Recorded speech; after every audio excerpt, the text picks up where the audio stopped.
മാധ്യമ ശ്രീ എം ജാഫർ ഖാൻ, ഞാൻ നേരത്തെ അങ്ങോട്ട് സൂചിപ്പിച്ചതുപോലെ ഇന്ന് ഏതാണ്ട് 3-3:30-4 മണി വരെ സർവീസ് സംഘടനകളുടെ ജീവനക്കാർ, ഈ സംഘടനയുടെ നേതാക്കൾ ഇന്നലെയൊക്കെ ചർച്ചയിൽ ഘോരഘോരം ഈ ജീവനക്കാരെ പിന്തുണച്ചുകൊണ്ട് ഞങ്ങളുടെയൊക്കെ ചാനലുകൾ വന്നിരുന്ന് സംസാരിച്ചിരുന്നു. പക്ഷേ ഇന്ന് 3 മണിക്ക് ശേഷം അവർ നമ്മളെ അറിയിക്കുന്നത് ഉന്നതതലത്തിൽ നിന്നുള്ള നിർദ്ദേശമുണ്ട്, ഈ വിഷയത്തിൽ ഒരു വ്യക്തത വരുന്നതുവരെ ഇതുമായി ബന്ധപ്പെട്ട് പ്രതികരിക്കേണ്ട എന്നുള്ളത്. അത് ഈ വിഷയം ജനം ഏറ്റെടുത്തുവെന്നും ജനങ്ങൾക്കിടയിൽ ഉദ്യോഗസ്ഥർക്കെതിരെ അവമതിപ്പുണ്ടാക്കിയ ഒരു സംഭവമായി ഇത് മാറി എന്നുമുള്ള ബോധ്യം വന്നതുകൊണ്ടാകുമോ?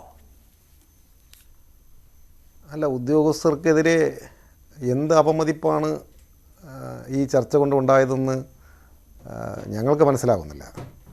കാരണം ഉദ്യോഗസ്ഥർ അതിനകത്ത് 18 ജീവനക്കാർ ഒരുമിച്ച് ലീവെടുത്തു, ഒരു ദിവസത്തെ ലീവ് ഒരുമിച്ചെടുത്തു എന്നുള്ള അത് തെറ്റാണെന്ന് പറയാൻ കഴിയില്ല. 29 പേർ ശരിക്കും പറഞ്ഞാൽ അതിനകത്ത് 18 പേര് ലീവും 3 പേർ ഡ്യൂട്ടി ഓഫുമായി 21 പേരാണ് അവരുടെ കുടുംബമാണ് ആ യാത്രയ്ക്ക് പോയത്.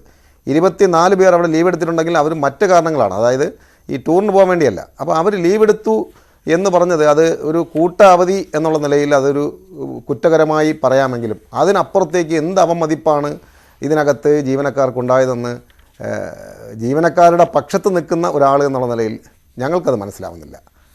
അവിടെ ഇത്തരത്തിലൊരു ലീവെടുത്ത് പോയപ്പോൾ ആ ഓഫീസിൽ ദൈനംദിനം നടക്കേണ്ട കാര്യങ്ങളിൽ എന്ത് തടസ്സമാണ് ഉണ്ടായത്, ഏത് സർവീസാണ് അവിടെ മുടങ്ങിയത്, ആരാണ് അവിടെ വന്ന് വെറും കൈയോടുകൂടി പോയത് എന്ന് ഇതുവരെ ഈ MLAക്കോ അല്ലെങ്കിൽ ഇത് അന്വേഷണാത്മകമായി പോയിക്കൊണ്ടിരിക്കുന്ന ചാനലുകൾക്കോ വ്യക്തമായ ഒരു റിപ്പോർട്ട് നടത്താൻ പോലും കഴിഞ്ഞിട്ടില്ല എന്നുള്ളത്. അല്ല, അതിൻ്റെ ദൃശ്യങ്ങളൊക്കെ താങ്കൾ ഇന്നലെ കണ്ടതാണല്ലോ. MLA അവിടെ എങ്ങനെ വരാൻ സാഹചര്യമുണ്ടായി? തൊട്ടടുത്താണ് MLAയുടെ ഓഫീസ് എങ്കിൽ പോലും അവിടെ സേവനത്തിനായി ഒരു വികലാംഗനായ ഒരാൾ വരുന്നു, വൈകല്യമുള്ള ഒരാൾ വരുന്നു, അദ്ദേഹത്തിന് ആ സേവനം കൃത്യമായി കിട്ടുന്നില്ല. അങ്ങനെ MLA അത് വലിയ വാർത്തയാകുന്നു, MLA അടക്കം അവിടേക്ക് വരുന്നു. അങ്ങനെയാണല്ലോ സംഭവിച്ചത്.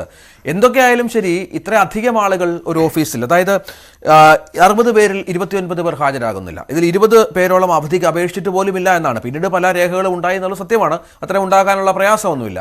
പക്ഷേ അത് അത്തരത്തിൽ പെരുമാറുന്നതിനോട് യോജിക്കുന്നത് എങ്ങനെയാണെന്ന് എനിക്ക് മനസ്സിലാകുന്നില്ല ഒട്ടും. ഇന്നിപ്പോൾ കോഴിക്കോട്ട് നിന്നും സമാനമായൊരു വാർത്ത പുറത്തു വന്നു. 20ഓളം പേർ ഡെപ്യൂട്ടി കളക്ടറുടെ കല്യാണത്തിന് പങ്കെടുക്കാൻ വേണ്ടി അവധി പോയിരിക്കുകയാണ്.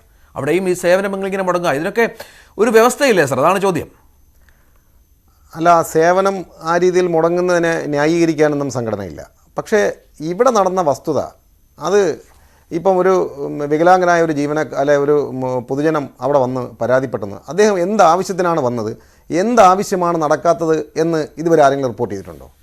അദ്ദേഹം അവിടെ, ഞാൻ അന്വേഷിച്ചറിഞ്ഞപ്പോൾ അദ്ദേഹം ഒരു ഊന്നുവടിക്കോ അല്ലെങ്കിൽ ഒരു വീൽ ചെയറിനോ ഇവിടെ താലൂക്ക് ഓഫീസിൽ അതിനകത്ത് കഴിയുമോ എന്ന് അന്വേഷിക്കുക മാത്രമാണ് ചെയ്തത്. ശരിക്കും പറഞ്ഞാൽ താലൂക്ക് ഓഫീസിലല്ല അദ്ദേഹത്തിന് ആവശ്യമായ അത്തരത്തിലുള്ള ഉപകരണങ്ങൾ വിതരണം ചെയ്തത്. അത് സാമൂഹ്യ ക്ഷേമ വകുപ്പും പഞ്ചായത്തുമായി ബന്ധപ്പെട്ടും മറ്റ് വകുപ്പുകളാണ് അത് ചെയ്യുന്നത്. അപ്പോൾ അവിടെ ഒരു വികലാംഗനായ ഒരാളിനെ കണ്ടപ്പോൾ അദ്ദേഹത്തെ ഇതിൻ്റെ പേര് പറഞ്ഞ് ബലിയാടാക്കുന്ന ഒരു സമീപനമാണ് അവിടെ ഉണ്ടായതെന്നുള്ളതാണ് വസ്തുത. നമ്മൾ വസ്തുതകൾ മനസ്സിലാക്കണം. അവിടെ ഞാൻ ഇത്രയും പേര് പോയി, ലീവെടുത്ത് പോയി, 18ഓളം പേരെന്ന് തന്നെ ഞാൻ പറഞ്ഞത്, 18 പേര് ലീവെടുത്ത് പോയെങ്കിലും അവിടെ 6 ഡെപ്യൂട്ടി തഹസിൽദാർ, ഒരു തഹസിൽദാർ, മറ്റ് ജീവനക്കാർ അടക്കമുള്ള ജീവനക്കാർ, അവിടെ 25ഓളം ജീവനക്കാർ അവിടെ ഉണ്ട്. അവിടെ ഒരു സർവീസും മുടങ്ങിയിട്ടില്ല.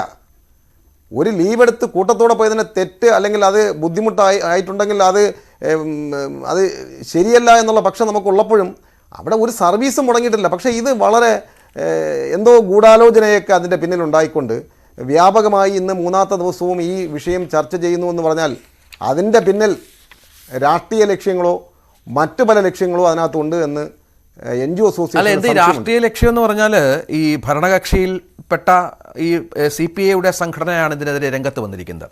ഭരണകക്ഷിയാണ്. ഇപ്പോൾ അങ്ങനെ ഒരു രാഷ്ട്രീയ ലക്ഷ്യമുണ്ടെങ്കിൽ ഞാൻ നേരത്തെ പറഞ്ഞതുപോലെ പ്രശ്നമുണ്ടാകുക സർക്കാരിന് തന്നെയാണ്. MLA അങ്ങനെ മനഃപൂർവ്വം ഒരു പ്രശ്നമുണ്ടാക്കാൻ വേണ്ടി സർക്കാരിനെ കരിവാരിത്തേക്കാൻ വേണ്ടി ഇടപെടുമെന്ന് പ്രതീക്ഷിക്കാൻ സാധിക്കില്ല. മറ്റൊന്ന്, ഈ ജീവനക്കാർ തിരിച്ചു വന്നു, ഈ ടൂർ കഴിഞ്ഞ് വന്നു. ഇപ്പോൾ അവരുടെ വാട്സപ്പ് ഗ്രൂപ്പുകളിൽ MLAക്കെതിരെ വലിയ അധിക്ഷേപമാണ്. കാരണം കാലിന് സ്വാധീനമില്ലാത്ത ആളെ കാശ് കൊടുത്ത് കൊണ്ടുവന്നു എന്നുള്ളതാണ് പ്രധാനപ്പെട്ട ഒന്ന്.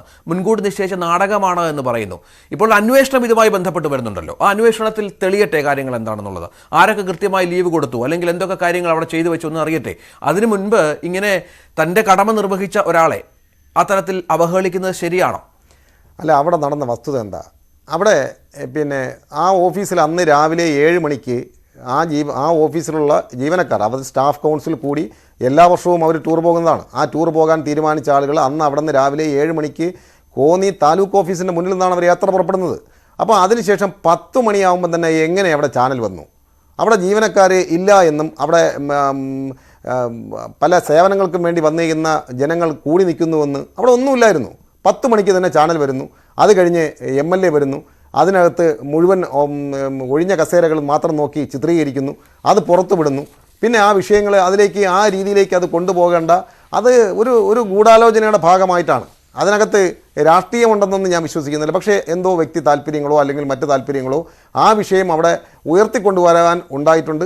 അതിനുമപ്പുറത്തേക്ക് MLA ഇപ്പോഴും അതിനകത്ത് പുറത്ത് ഈ വിഷയം വിട്ടുകളയാതെ അതിനകത്ത് നടപടിയും ബാക്കി കാര്യങ്ങളുമായി മുന്നോട്ട് പോകുന്നതിന് പിന്നിൽ ഈ കേരളത്തിലെ സർക്കാർ ജീവനക്കാരെ മോശക്കാരായി ചിത്രീകരിക്കുവാനുള്ള മറ്റൊരു ഗൂഢലക്ഷ്യം കൂടെ അതിൻ്റെ പിന്നിലുണ്ട് എന്ന് ഞങ്ങൾ സംശയിക്കുന്നു.